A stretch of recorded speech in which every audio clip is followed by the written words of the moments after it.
하나님 말씀 요한계시록 11장 3절입니다. 같이 합독합니다. 내가 나의 두 증인에게 권세를 주리니 저희가 굵은 베옷을 입고 1260일을 예언하리라. 아멘. 요한계시록 11장 두 증인이 등장합니다. 이 두 증인에 대해서 우리가 바로 알고 있는 것 참 중요합니다. 이 두 증인이 이제 이후의 결론을 먼저 전하자면 다시 오실 예수님을 맞이할 사람들이 바로 이 두 증인입니다. 살아서 예수님을 맞이할 사람들입니다. 죽음을 보지 않고 주님 나라의 왕의 영광을 받아 들어가서 누리게 될 사람들이 이 두 증인입니다. 마지막 때는 우리가 반드시 이 두 증인 곧 14만 4천의 수에 들어가야만 다시 오실 예수님을 맞이할 수 있고 환난에 빠지지 않을 수 있고 주님 나라에 들어갈 수가 있습니다. 지난번 올라갔던 그 성회에 전했던 그 말씀을 통해서 우리가 함께 묵상했었습니다. 이 마지막 때 살게 될 사람에는 두 가지 종류의 사람이 있다고 그랬어요. 살아서 새 시대에 들어갈 사람의 두 가지 종류. 그게 계시록 7장에 나와 있거든요. 먼저는 14만 4천 곧 두 증인입니다. 그리고 다른 부류의 사람들은, 나머지 하나의 부류의 사람들은 지금 예수님을 알지 못하는, 예수님의 복음을 제대로 들을 기회가 없었지만 마지막 때에 두 증인 14만 4천이 전하는 복음을 듣고서 회개하고 순종하여 그때 가서 예수님을 영접하고 예비처에서 양육을 받고 보호처에서 심판을 피하고 새 시대의 긍휼 가운데 들어가게 되는 사람들이 있을 거라고 그랬어요. 첫 번째 부류의 사람들은 지금 예수 믿고 있는 사람들 중에 남게 될 14만 4천이고 두 번째 부류의 사람들은 지금 예수 복음의 혜택을 받지 못하고 있다가 마지막 하나님의 강권적인 역사로 복음을 듣고 회개하고 순종하고 긍휼을 입어 새시대 주님 나라에 가게 되는 사람이라고 그랬습니다. 우리는 이미 이 자유로운 세계, 그러니까 세상에서 이제 굳이 말하기로는 자유세계에 사는 사람들로서 복음의 혜택을 이미 받은 사람으로서 또 예수님을 이미 영접한 사람으로서는 두 번째 부류에는 해당될 수가 없다는 것을 알아야 합니다. 오직 우리는 첫 번째 부류, 두 증인 14만 4천의 수에 들어가야만 환난과 심판을 피하고 재림하실 예수님을 영접하고 새로운 시대 예수님의 나라의 축복을 받을 수 있는 것이지 그 외에 모든 사람들은 반드시 환난에 빠질 수밖에는 없게 될 겁니다. 후 3년 반이라는 무시무시한 대환난기에 빠져서 짐승 앞에 경배하지 않으면 이마에 오른손에 표를 받지 않으면 며칠든지 칼로 죽여버리는 그런 무서운 환난과 심판에 빠질 수밖에는 없을 것이라고 성경은 그렇게 말씀했습니다.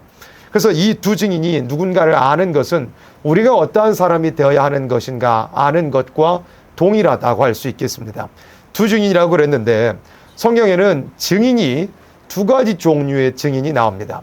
첫 번째 증인은 어디에 나오느냐면 사도행전 1장 8절에 나옵니다. 구분하자면 예수의 증인입니다.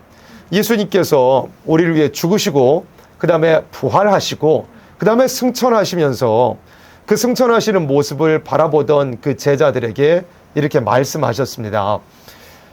오직 성령이 너희에게 임하시면 너희가 권능을 받고 예루살렘과 온 유대와 사마리아와 땅끝까지 이르러 내 증인이 되리라 하셨습니다.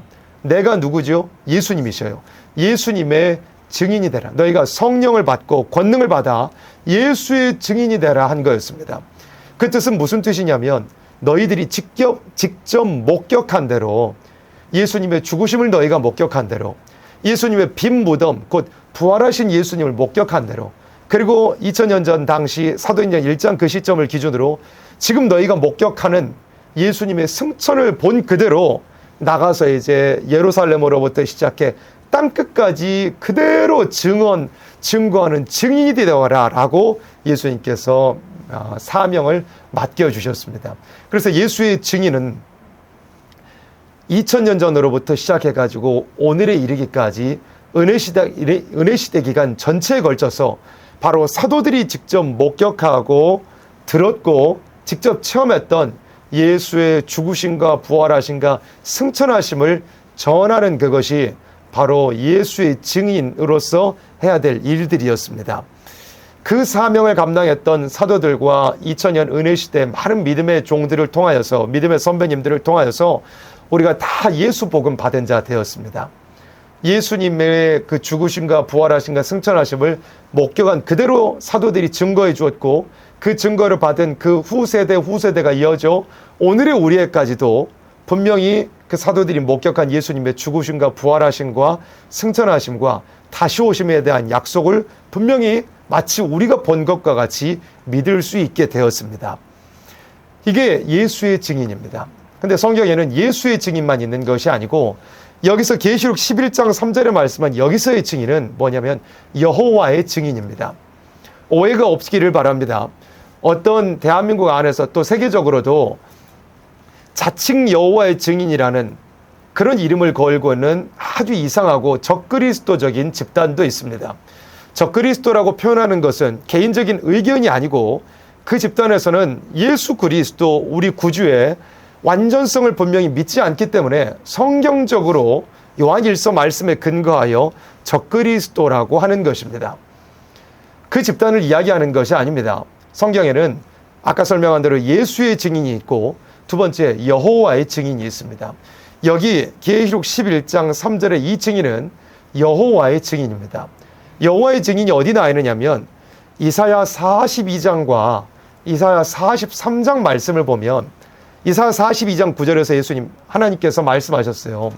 이사야 42장 9절에서 하나님께서 말씀하셨는데, 보라 전에 예언한 일이 이미 이루었느니라 하셨습니다. 그 전에 예언한 일이 뭐냐면 예수님께서 이 땅에 메시아 그리스도로 오셔가지고 대속을 완성하여 주실 일, 그리고 사도들이 그 목격한 예수의 죽으심과 부활하심과 승천하심을 그대로 땅끝까지 전파해낼 일, 그것이 예언된 대로 이미 이루었느니라 한 거였습니다. 그리고 거기서 세상 역사가 끝나는 게 아니고, 이제 내가 새 일을 고하노라, 그 일이 시작되기 전이라도 너에게 이르노라 라고 말씀하고 계십니다. 하나님께서 아직 이루지 아니한 일을 새 일이라고 명명하시고, 그것이 시작되기 전이라도 너희에게 고하노라 라고 하셨어요. 그리고 이사야 43장 19절에 가면 내가 새 일을 행하리니 라고 말씀하셨습니다.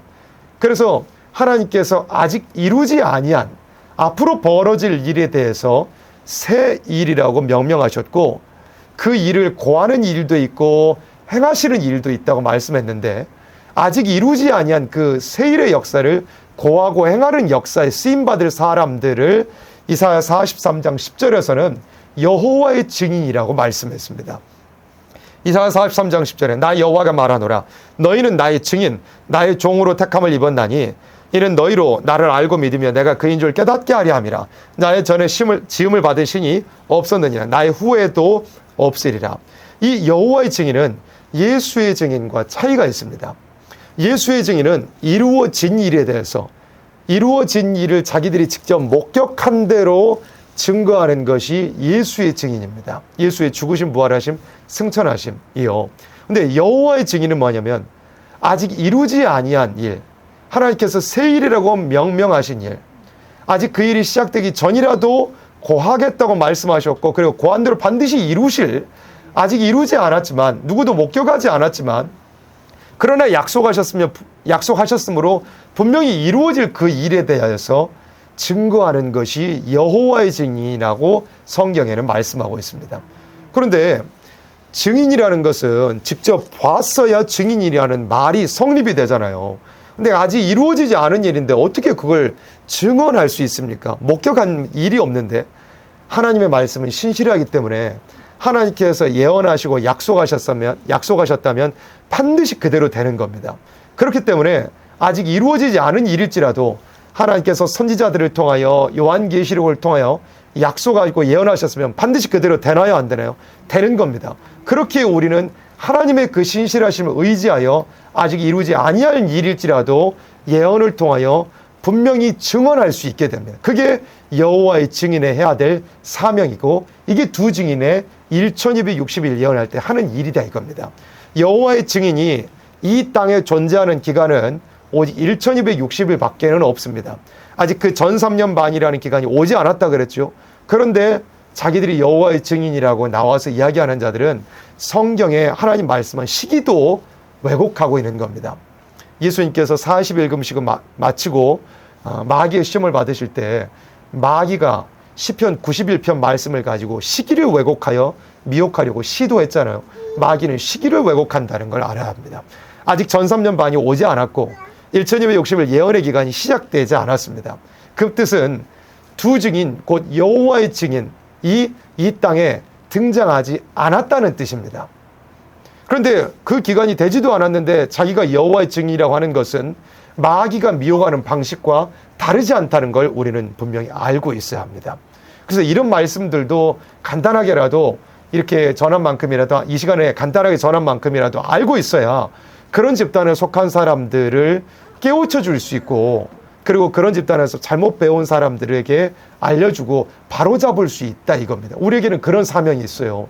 진리를 가진 사람은 진리를 가지지 못한 사람, 미혹받는 사람들을 깨우쳐 줄 수 있는, 깨우쳐 줘야 하는 그 사명이 우리에게 있다는 것을 알아야 합니다. 내가 사람 바꿔놓을 수는 없지만 어쨌든 내가 진리를 알고 있다면 전해놓으면 하나님께서 역사하실 때가 있을 겁니다. 그래서 그런 집단에 빠져있는 사람들도 얼마나 한편으로는 안타깝습니까? 제대로 된 진리를 알지 못했기 때문에 빠져있는 거거든요. 우리에게 그들이라도 깨우칠 사명이 있다는 걸 우리는 알고 있어야 합니다. 그래서 증인에는 예수의 증인과 여호와의 증인이 있다라는 것을 알아야 합니다. 그 다음에 내가 나의 두 증인에게 뭘 준다 그랬죠? 권세를 주리니 그랬습니다. 권세. 권세에도 두 가지가 있습니다. 그보다 먼저 권세는 뭐랑 연결된다고 자주 반복해서 전했습니다. 인이랑 연결된다 그랬죠. 인. 도장이 찍혀져야 권세가 위임이 된다고 그랬어요. 그래서 권세에는 두 가지가 있습니다. 먼저는 하나님의 자녀가 되는 권세를 주셨다 그랬어요. 누구든지 예수 그리스도를 영접하는 자, 그 이름을 믿는 자에게는 하나님의 자녀가 되는 권세를 주셨다고 그랬습니다. 우리가 예수님 영접하고 그 이름을 믿었기 때문에 모두가 하나님 자녀가 됐어요. 자녀는 권세가 있어요. 그거 요한 1서의 말씀에 있잖아요. 자녀로서 어떤 권세가 있습니까? 예수의 보혈을 의지하여 언제든지 담대히 하나님 아버지께 나아갈 수 있는 권세, 무엇이든 구할 수 있는 권세, 무엇이든지 또 구하는 대로 받을 수 있는 권세, 그게 자녀입니다. 자녀라면 아버지를 언제든 만날 수 있어요. 부족해도 아버지니까. 자녀라면 아버지께 무엇이든 달라고 할 수 있어요. 또 자녀라면 아버지께서 다른 자들에게는 주지 않을지라도 자녀에게는 줄 수 있는 거예요. 그게 자녀로서 받게 된 권세입니다. 그 권세가 우리에게 어떻게 있게 됐죠? 우리가 예수님의 이름을 믿음으로 말미암아 성령으로 우리에게 인을 쳐주셨어요. 성령의 인을 우리가 받았으므로 하나님 자녀가 되는 권세가 우리에게 함께 오게 됐습니다. 그래서 예수님을 주인으로 모시게 되었다. 예수님을 영접했다. 성령으로 거듭나게 됐다. 성령의 인을 맞았다. 하나님 자녀가 되는 권세를 받았다. 다 같은 의미입니다. 그리고 두 번째 권세는 뭐냐면 하나님의 자녀가 되는 권세가 첫 번째였고 두 번째 권세는 철장의 권세라고 표현할 수 있겠습니다. 요한계시록 2장에 나와 있거든요. 예수님께서 두아디라 교회에게 말씀하셨어요. 요한계시록 2장 25절입니다. 다만 너희에게 있는 것을 내가 올 때까지 주님 재림까지 굳게 잡으라. 이기는 자와 끝까지 내 일을 지키는 그에게 무엇을 주셔요? 만국을 다스리는 권세를 주리니. 예수님과 함께 왕노를 할 권세를 준다 그랬어요. 계시록 5장 10절에도 나라와 제사장을 삼으셨으니 저희가 땅에서 왕노를 하리로다. 계시록 20장에서도 그리스도로 더불어 천년 동안 왕노를 하리로다. 그리고 계시록 21장에서는 그 왕권을 가지고 영원한 무궁세계까지 이어가게 될 걸 말씀했잖아요. 예수님과 함께 왕노라 되는 권세가 이기는 자, 끝까지 주님의 일을 지키는 그에게, 우리에게 있는 것을 주님 오실 때까지 굳게 잡는 그들에게 이렇게 다스리는 권세를 주신다 그랬어요. 근데 다스리는 권세 27절에 그가 철장을 가지고 저희를 다스려 질그릇 깨뜨린 것과 같이 하리라. 나도 내 아버지께 받은 것이 그러하니라. 철장으로 질그릇 깨뜨리는 것과 같은 그런 강한 권세이자 예수님과 함께 왕노릇 할 권세다 해서 우리가 줄여서 철장의 권세다라고 하는 것입니다. 근데 철장의 권세를 누가 받는데요? 두 증인이 받는 권세가 철장의 권세인 거예요. 그러면 두 증인이 무슨 인을 받았나요? 계시록 7장에 살아계신 하나님의 인을 맞았기 때문에 이 철장의 권세를 받게 된 거예요. 도장을 받아야 권세가 오는 거기 때문에. 근데 또 계시록 7장에서는 인을 맞은 사람이 몇 명? 14만 4천이라 그래요. 다 연결이 돼야 되거든요. 14만 4천이 인을 맞았대요. 그리고 그 인을 맞은 사람은 철장의 권세를 받게 되는 거예요. 그 사람이 여기서 누구라 그랬어요? 두 증인이라고 그랬어요. 그래서 다 같은 사람, 같은 대상을 지칭하여 말씀하고 있다는 걸 알아야 합니다. 그래서 우리가 두중인 13만 4천 입 맞은 종이 되어서 이 철장의 권세를 받아 전 3년 반이라는 기간 동안 역사하여 다시 오실 예수님을 영접하고 주님 나라 임할 때 예수님과 함께 왕노릇하다는 그 영광을 누리기를 우리가 소망하며 나아가고 있는 것입니다. 그래서 권세도 두 가지가 있다. 하나님의 자녀가 되는 권세, 그리고 철장의 권세, 이렇게 두 가지의 권세. 인도 성령의 인이 있고 살아계신 하나님의 인이 있다. 이렇게 두 가지로 구분할 수 있겠습니다. 그 다음에 권세를 줄이니 했어요. 저희가 굵은 베옷을 입고 1260일을 뭐 한다 그랬죠? 예언하리라 그랬어요. 여기 예언에 대해서는 계속 10장 함께 나누면서도 살펴봤었습니다. 구약 때 선지자들이 하나님 백성들을 대상으로 했던 그 예언을 이 마지막 때 백성과 나라와 방언과 임금에게 곧 온 세계에 다시 예언하여야 된다라고 했어요. 그 예언을 뜻한 겁니다. 전 3년 반, 예수님 재림 전에 있을 3년 반이라는 기간 동안 온 세계 만방에 구약 선지자들이 했던 그 예언을 가지고 예언하는 거예요. 그 예언의 핵심은 뭐냐면 앞으로 심판이 온다. 회개하고 그 심판을 피해서 심판 후에 있게 될 새 시대, 곧 예수님의 나라에 들어가죠. 심판과 새 시대의 주된 내용을 가지고, 그 선지서의 내용을 가지고 1260일이라는 기간 동안 예언하는 일이 있게 됩니다. 이 예언에 대해서도 이제 두 가지로 구분을 할 수가 있어야 되는데, 성령께서 예언하게 하시는 분이에요. 그래서 사도행전 2장 17절이나 18절, 요엘 2장 28절이나 29절 말씀을 보면 성령의 역사에 대해서 말씀했어요. 성령께서 역사하시는 것도 이제 두 가지로 구분이 돼요. 첫 번째 부어주시는 성령의 역사는 2000년 전부터 그 다락방에서부터 임하였던 그 성령의 역사예요. 그 성령께서는 사람을 중생시키시는 성령, 그리고 여러 가지 갖가지 은사를 사람의 분량과 필요와 사명에 따라 주시는 성령이셔요. 그 성령 받으면 어떻게 된다 그랬어요? 꿈꾸고 환상 보고 예언한다 그랬죠. 그런 은사를 하나님께서 성령의 역사로 말미암아 주신다고 그랬어요. 그 성령은 우리가 다 받았어요. 그랬기에 우리가 예수님을 구주로 영접하고 우리가 중생받았고 또 사람에 따라 각기 은사를 하나님께서 성령으로 말미암아 우리에게 주셨잖아요. 근데 성령께서는 그렇게 이미 성령 받고 예수님의 남종 여종 된 사람들에게 다시 한번 부어주신다고 말씀해서 성령의 역사를 다시 한번 부어주신다. 그 성령 받으면 사도행전 2장 18절에 뭐라고 그랬냐면 저희가 예언할 것이요 그랬어요.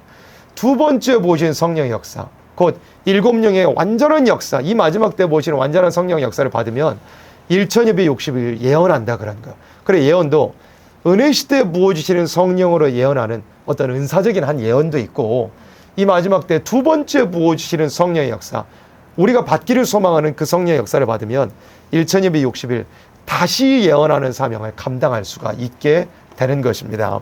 그래서 성령의 역사가 두 가지, 같은 한 분 성령이시지만 은혜 시대는 부분적으로 역사하시고 중생받기 위하여서 역사하시고 은사로서 역사하시고 또 그 은사 중에 하나는 예언하는 은사도 더러 주시기도 하시고, 근데 이 마지막 때 부어주신 성령의 역사는 완전한 성령의 역사, 7명의 성령의 역사, 7명의 완전한 성령의 역사, 그리고 1260일 다시 예언하게 하는 그런 성령의 역사가 이 마지막 때 있을 것이라고 했습니다. 그래서 우리가 두 번째 보시는 성령의 역사를 기다립니다. 그리고 그 성령의 역사 받아 1260일 역사할, 다시 예언할 두 증인으로 쓰임받기를 우리가 소망하며 나아가고 있는 겁니다. 근데 또 성령의 역사 받는 원리는 똑같거든요. 사도행전 2장에서 사도 베드로가 어찌할꼬 우리가 예수님을 잡아주겠는데 어찌할꼬 베드로의 설교를 듣고 어찌할꼬 하던 그 사람들에게 사도 베드로가 설교했 말씀을 전했어요. 너희가 회개하고 예수 그리스도의 이름으로 죄 사함을 얻으라. 그리하면 성령을 선물로 주시리니 그랬어요. 성령 받는 원리는 첫 번째 부어주신 성령 역사든지 두 번째 부어주신 성령 역사든지 원리는 똑같습니다. 한 분 성령이시기 때문에 회개에 힘쓰는 사람에게 성령께서는 역사하시는 줄을 우리가 잊지 않아야 합니다. 그래서 이 마지막 때 두 번째 보신 성령 역사 받기 위해서도 우리가 열심히 예언의 말씀 가지고 자기를 쳐서 복종시키면서 회개하는 사람이 돼야 돼요. 예언의 말씀은 지식이 있지 않다 그랬습니다. 제발 지식이 있지 않고 칠판에 있지 않고 메모에 있지 않고 여기 성경 짝 맞추는 것에 있지 않고 정말 그런 것들이 필요하지 않다는 게 아니라 말씀을 묵상하는 데는 칠판에 반성하는 것도 필요하고 도표도 필요하고 메모도 필요하고 그리고 짝을 맞추는 것도 성경적으로 필요하지만 가장 중요한 예언의 말씀을 지키는 것은 이 말씀이 나를 향한 혹독한 또 적나라한 책망인 줄 알고 이것이 지식에 머물러 있지 않고 이것이 내 귀를 넘어 이것이 내 두뇌 이성을 넘어 내 영 안에까지 들어 내 심령을 찌르는 말씀이 되어서 내가 이 말씀으로 회개하는 사람이 되어야만 그래서 실제로 화학적으로 물리적으로 변화되는 사람이 되어야만 그게 예언의 말씀을 지키는 사람의 바로된 모습이다라는 걸 알아야 합니다. 그런 사람에게 두 번째 보신 성령의 역사가 임한다는 것을 우리는 알고 있어야 합니다. 네, 그래서 예언에도 이렇게 두 가지 성령께서 예언하게 하시는 분인데 성령의 역사가 두 가지가 있다. 은혜 시대에 보이신 성령의 역사, 두 번째 환란 시대에 보이신 성령의 역사. 환란 시대에 보이신 성령의 역사를 받아야만 1260일 예언하는 두 증인으로서 쓰임받을 수 있다라고 했습니다. 그래서 증인에 대해서도 권세에 대해서도 예언에 대해서도 두 가지 이렇게 나눠서 구분하여 함께 살펴봤습니다. 빠뜨리고 지나온 것이 있는데 이 사실 계시록 11장에서 두 증인에 대해서 가장 중요한 부분이 뭐냐면 가장 우리가 주의 깊게 새겨야 될 말씀이 뭐냐면 바로 굵은 배옷입니다. 굵은 배옷. 굵은 배옷이 왜 중요하느냐? 이것은 증인도 있고 권세도 있고 예언도 있고 이렇게 있지만 이런 것들은 두 증인으로서 1300년 반에 들어가서 역사하게 될 일에 대한 말씀이기도 하거든요. 근데 굵은 배옷은 굳이 구분하자면 이 두 증인이 어떤 사람이 두 증인이 될 것이냐는 그 자격 요건에 대한 말씀이기도 합니다. 굵은 배옷은요. 굵은 배옷은 무슨 의미냐면 왜 두 증인이 굵은 배옷을 입고 다시 예언한다 그러냐면 굵은 배옷은 슬픈 사랑의 경고를 한다는 의미를 담고 있습니다. 배옷이 언제 배옷을 입죠? 사람 죽었을 때. 그러니까 모든 사람들이 다 환란에 빠지고 심판에 빠질 그 무시무시한 일들을 앞에 놓고서 슬픈 사랑의 심정을 가지고 경고하는 거예요. 이 말씀 안 들으면 당신들은 죽소. 그래서 우는 심정, 안타까워하는 심정을 가지고 전하는 그런 모습을 굵은 배옷을 입고 있는 모습으로 보여준 거예요. 이게 누구의 심정이냐면 선지자들의 심정입니다. 선지자들은 우리가 이제 마지막 때 선지자들의 그 예언한 것을 다시 예언해야 되잖아요.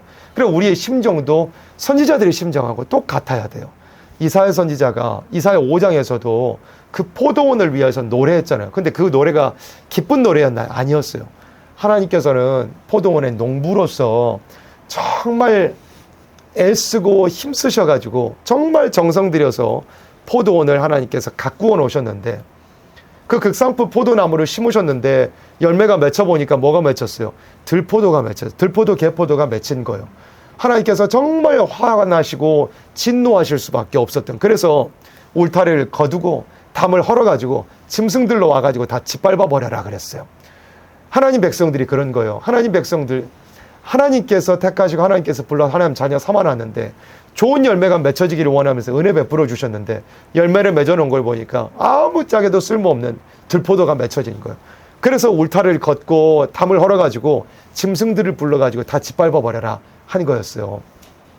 그들의 모습이 어땠습니까? 그들이 잔치 자리에는 포도주도 갖춰놓고 악기도 갖춰놓고 그렇게 하면서도 하나님의 행하심, 여호와 행하심에는 관심이 없는 그런 자들이었어요.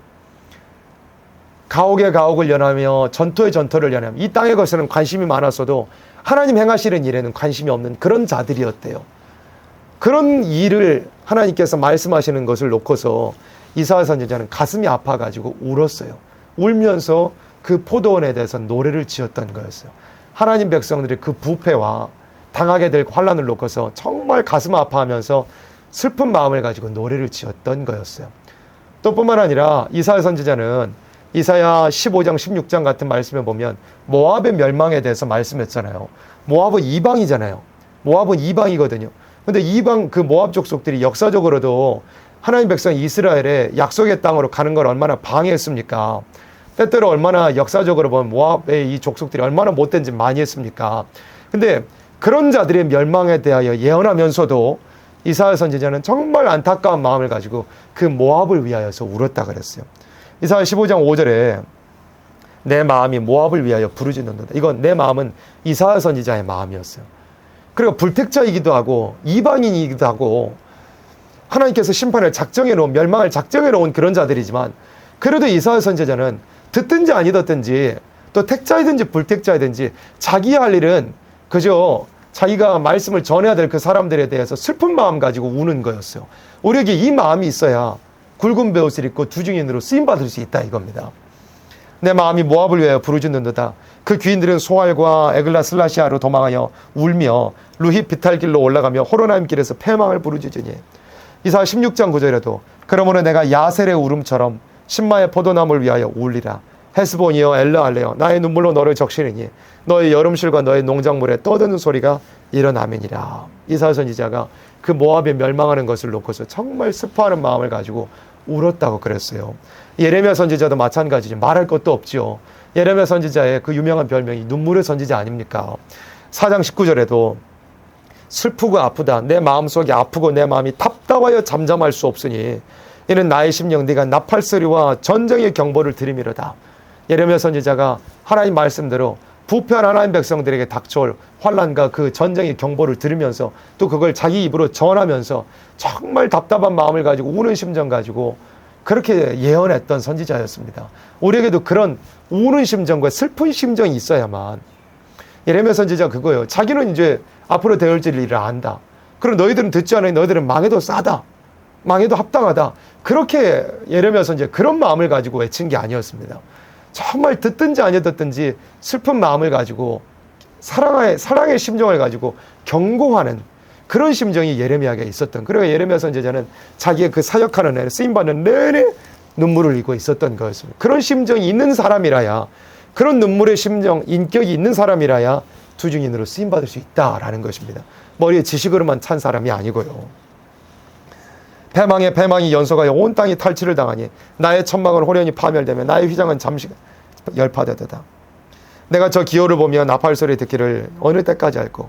내 백성은 나를 알지 못하는 우준한 자요 지각이 없는 미련한 자식이라. 악을 행하기는 지각이 있으나 선을 행하기는 무지하도다. 예레미야 14장 17절에도 너는 이 말로 그들에게 이르라. 내 눈이 밤낮으로 끊치지 아니하고 눈물을 흘리리니 이는 처녀 딸 내 백성이 큰 파멸 중한 창상을 인하여 망합니다. 이 외에도 예레미야 그 애가 자체가 눈물로 지은 노래잖아요. 하나님 백성 유다가 처참하게 심판을 당하는 그런 모습을 보면서 울면서 기록한 것이 바로 예레미야 애가 성경이었습니다. 우리에게도 그런 우는 심정이 임해야만 굵은 베옷을 입고 다시 예언할 두 증인으로서 쓰임받을 수 있다 이거예요. 결국에는 이게 뭐냐면 인격의 문제입니다. 인격의 문제예요. 예수님의 십자가의 은혜를 제대로 받은 사람이라면 사실 우리가 단번에 완전해질 수는 없어도 예수님의 십자가의 은혜를 제대로 받은 사람이라면 예수님께서 남을 위하여 희생하시고 자신을 내어주신 것처럼 우리도 남을 위하여 희생하고 울어줄 수 있는 사람이 되어야 마땅합니다. 내가 뭐 예언의 말씀을 알고 뭐 종말론을 뭐 들먹거린다고 남들은 알지 못하니. 이하 65장 말씀이 그런 내용이거든요. 자기는 우상 숭배자예요. 근데 자기는 또 은밀한 곳에서 무덤 사이에서 뭐 돼지고기도 먹고 온갖 더러운 짓을 하고 있어요. 그러면서 주변에 다가오는 사람들에게 뭐라 그래요? 나는 거룩하니 너희는 가까이 오지 말아라. 그게 제대로 제대로 은혜를 받지 못한 자들의 잘못된 그런 모습이라 해요. 십자가의 은혜를 정말 제대로 받은 사람이라면, 예수님의 십자가의 은혜가 무엇인지 제대로 깨달은 사람이라면 예수께서 죄인 된 나를 위하여 자기 한 몸을 온전히 다 십자가에 내어 던져주셨듯이 내가 그 은혜를 받은 사람이면 나도 진리를 예수 십자가 알지 못하는 사람을 위하여, 또 예언의 말씀 심판과 새 시대에 대해 알지 못하는 사람을 위하여, 그거 모르면, 그래 예수 십자가 모르면 지옥 가는다는 안타까운 마음, 예언의 말씀 알지 못하면 환난에 빠진다는 안타까운 마음이 있어야 한다 이겁니다. 십자가 은혜 바로 받은 사람이라면. 근데 은혜를 잘못 받은 사람, 진짜로 그 은혜를 체험하지 못한 사람은 나는 예수 알고 있으니까 당신은 뭐라. 나는 예언의 말씀 뭐 조금 알고 있으니까 당신들은 모르니까 어떻게 될 거야. 그거는 은혜를 제대로 받지 못한 사람이고, 그 사람은 예수 십자가도 모르는 사람이요, 그 사람은 예언의 말씀이 뭔지도 모르는 사람입니다. 하나님께서 선지서 전체에 걸쳐, 예언의 말씀 전체에 걸쳐 정말 혹독하게 책망하셨지만 그 핵심은 뭐냐면 이사야 1장에 나와 있잖아요. 슬프다 하셨어요.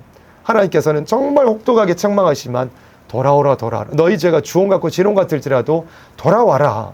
그러면 너희 죄가 양털같이 흰 눈과 같이 씻겨질 거야. 너가 돌아와라는 정말 슬퍼하시는 심정으로 돌아오라고 하는 그 아버지의 심정이 예언의 말씀 전체에 걸쳐는 혹독한 책망으로 나타나 있는 것입니다. 그 심정, 아버지의 심정을 선지자들에 받아가지고 눈물 흘리며 전했던 거였거든요. 그러니까 우리에게도, 특별히 예언의 말씀을 안다고 하는 우리에게도 그런 심정과 인격이 속히 이루어질 수 있어야 합니다. 그래서 우리는 십자가 더 바라봐야 돼요. 십자가를 바라봐야 그 인격이 우리에게 이루어질 수 있게 됩니다. 은혜를 생각하면 남도 이 은혜 알면 정말 기쁠 텐데, 남도 이 은혜 알면 지옥 안 가고, 남도 이 은혜 알면 환난에 빠지지 않을 텐데, 이게 우리에게 있어요. 예수 믿어야, 십자가 믿어야 지옥 안 갈 텐데, 그리고 예언의 말씀 읽고 듣고 지켜야 환난에 빠지지 않을 텐데, 알기를 원하는데 내가 전해줘야 되는데 그 사람도 하나님 열어주시옵소서. 그런 슬픈 심정, 안타까워하는 심정, 정말 울 수 있는 사랑의 심정, 우는 인격이 우리에게 어서서히 이루어져야 된다 하는 것입니다. 그 인격이 아직 우리에게 이루어지지 못했죠. 우리의 지금의 모습은 어떻습니까? 남을 위하여 울기보다도 아직은 내가 뭔가 기도하는 것도 내 중심으로 기도할 때도 있고, 신앙도 내 중심으로 할 때도 있고, 우리가 시기할 때도 많고, 질투할 때도 많고, 미워할 때도 많고, 교만할 때도 많고, 경건에 딱 모양만 겉으로 갖춰 놓을 때도 많고, 남 생각하는 것보다, 남 살리기 위해서 애쓰는 것보다, 이타적인 것보다, 내가 희생하고 섬기는 것보다 나 중심으로 이기적으로 할 때가 얼마나 많습니까? 그래, 이 굵은 배옷이라는 것은 근본적으로 놓고 보자면 이기적인 것을 버리고 정말 남을 위하여 이타적인 인격, 예수님이 그러하셨던 것처럼 이타적인 인격을 가진 사람이라야 굵은 배옷을 입고 1260일 남 살리기 위해 예언할 수 있는 사람이 된다. 이 중요한 사실을 우리는 알고 새겨놓아야 합니다. 남 살리는 인격, 경건의 모양만 있는 것이요. 진짜 경건이 뭐냐면 야고보서 1장 마지막에 경건이 뭔가를 말씀했거든요. 첫 번째로 뭐냐면 세속으로부터 자기를 지켜 물들지 아니하는 게 경건이래요. 이건 어렵지 않잖아요. 근데 또 경건이 뭐냐면 고아와 과부들을 돌보는 게 경건이래요. 그게 뭐냐면 희생하고 봉사를 그런 의미는 맞는, 근원적으로 뭐냐면 남을 생각하는 인격이 그게 경건이래요. 나 말고 남을 먼저 생각하는, 항상 나보다 남을 낮게 여기고 항상 남을 위하여 희생하고 헌신하는, 나보다 남을 먼저 생각하는 그런 이타적인 인격이 그게 경건의 진짜 능력이 나타난 사람의 인격이자 모습이라 이거예요. 그런 모습을 우리가 이루어 나가야만 1260일 예언할 수 있는 투증인으로 쓰임받을 수 있다 이겁니다. 그래서 예언의 말씀은 머릿속에만 있는 지식으로 되는 것이 절대 아니다. 근데 우리가 그런 인격 가지기 위해서는 내 자신의 모습이 아직 그렇지 못하잖아요. 깎아 나가야 합니다. 말씀으로 자꾸 자신을 찔러야 하고 말씀으로 자신을 쳐서 복종시켜 나가야 합니다. 남을 위해 울 수 있는 인격, 정말 울어줄 수 있는 인격. 그래서 사는 사람의 그 인격은 다 공통적이거든요. 남을 위해 우는 인격이 있어야 돼요. 얼마 전에도 봤죠. 에스겔 9장에서 예루살렘에서 벌어지는 가증한 일을 인하여 울며 탄식하는 자들의 이마에 표하라고 그랬잖아요. 그 표받은, 거기서 이제 표받은 사람들이 청량받는 사람이라 그랬잖아요. 환란에 빠지지 않고 새시대 갈 사람들. 그리고 그게 뭐냐면 새시대 갈 사람들의 자격의 공통점은 뭐냐면 우는 사람들이 돼야 돼요. 우는 사람들, 안타까워서 우는 사람들, 우는 인격, 남을 위하여 우는 인격, 그런 우리들이 되어야만 우리가 마지막 때에 두 증인 14만 4천을 쓰임받을 수 있는 것이 된다 이겁니다. 그래서 우리의 모든 신앙의 초점은 남 살리기 위한 것이 돼야 합니다. 하나님은 남 살리기를 원하시는 분이에요. 예수님께서 남 살리기 위해서 십자가를 지었고 우리에게도 남 살리기 위하여 희생하기를 예수님께서는 원하고 계십니다. 앞서간 순교자분들도 그랬어요. 남 살리기 위해 자기 목숨을 예수님의 뒤를 따라 내놨던 분들이거든요. 이 마지막 때 14만 4천의 수가 차는 것도 동일해요. 예수님께서 순교자들의 그 계시록 6장에 순교자들의 부르짖음을 호소를 들으시고 뭐라고 하셨어요? 아직 잠시 동안 쉬되 너희 동무종들의 수가 차기까지 기다려라, 그렇게 말씀하셨잖아요. 근데 그 동무종들이 뭐래요? 자기처럼 죽임을 받아 그랬어요. 자기가 누구냐면 예수님처럼. 예수님처럼 남을 위하여 죽는 사람의 수가 14만 4천이래요. 그리고 14만 4천의 가장 중요한 인격 중에 하나는, 자격 중에 하나는 뭐냐면 남을 위하여 희생할 수 있는 인격, 남을 위하여 우는 인격. 그게 계시록 12장 11절에도 저희가 어린 양의 피와 저희의 증거하는 말을 인하여 저를 이겼으니 그들은 죽기까지 자기 생명을 아끼지 아니하였도다 그랬어요. 남을 위하여 자기를 내어놓을 수 있는 그런 순교의 사상을 가진, 그러니까 이 두 증인 13만 4천이 1260일 증거가 끝난 다음에 3일 반 쓰러지게 되잖아요. 다 그런 과정을 거쳐 가는 것입니다. 오늘의 우리의 인격은 그렇지 못합니다. 정말 자기의 인격을 냉철하게 말씀에 비추어 돌아봐야죠. 시기도 많고 질투도 많고 미워하고 자기가 낫다는 그런 교만과 그런 것들로 우리에게 가득 차 있죠. 남 함부로 정죄하고 남 함부로 판단하고 내가 말씀을 안다는 그런 것들 때문에, 또 진리를 전할 때 상대방이 아직 알지 못하여, 아직 그 은혜가 임하지 못하여 뭐 반발하고 더러는 뭐 반대하고 그런 일들이 있을 때, 지금 아직 오늘의 인격은 우리가 어떻습니까? 우리가 혈과욕으로 혈기가 나올 때도 있고 그렇잖아요. 진리를 전한다고 하면서도 그런 인격으로는 하나님의 증인, 여호와의 증인으로 나설 수 없는 겁니다. 남을 위하여 울어줄 수 있는 인격, 정말로 남을 위하여 울어줄 수 있는 인격, 그런 인격들이 우리에게 이루어지기를 소망합니다. 이타적인 신앙이 우리에게 이루어질 수 있기를 간절히 바라고 소망합니다. 마지막 때는 디모데후서에 말씀한 것처럼 사람들이 자기를 사랑한대요. 모든 사람들이 교회 아니든 밖이든 다 자기중심적으로 다 이기적인 사람들이 돼버린다 그랬습니다. 그러나 우리는 십자가의 그 은혜로부터 시작하여 바로든 은혜에 항상 충만한 사람이 되어서 남을 위하여 어떻게 이타적인 사람이 될까 애쓸 수 있는 그런 우리들이 되기를 간절히 바라고 사모하고 원합니다. 그래서 하나님께서 우리의 지금의 부족한 인격을 깎아주시기를 원합니다. 성령의 강한 역사로 우리를 날마다 개조시키고 변화시켜 주셔서 우는 심정 우리에게 이루어 주시기를 원합니다. 그래야 우리가 결국에는 굵은 배옷 입고 1260일 예언하여 마지막 때 많은 생명 새 시대로 주님 나라로 인도할 수 있는 그런 우리들이 되고, 그리고 우리도 다시 오실 예수님 영접하여 그 나라에서 영광을 함께 누릴 수 있는 그런 우리 모두들이 되어지기를 간절히 바라고 소망합니다. 아멘.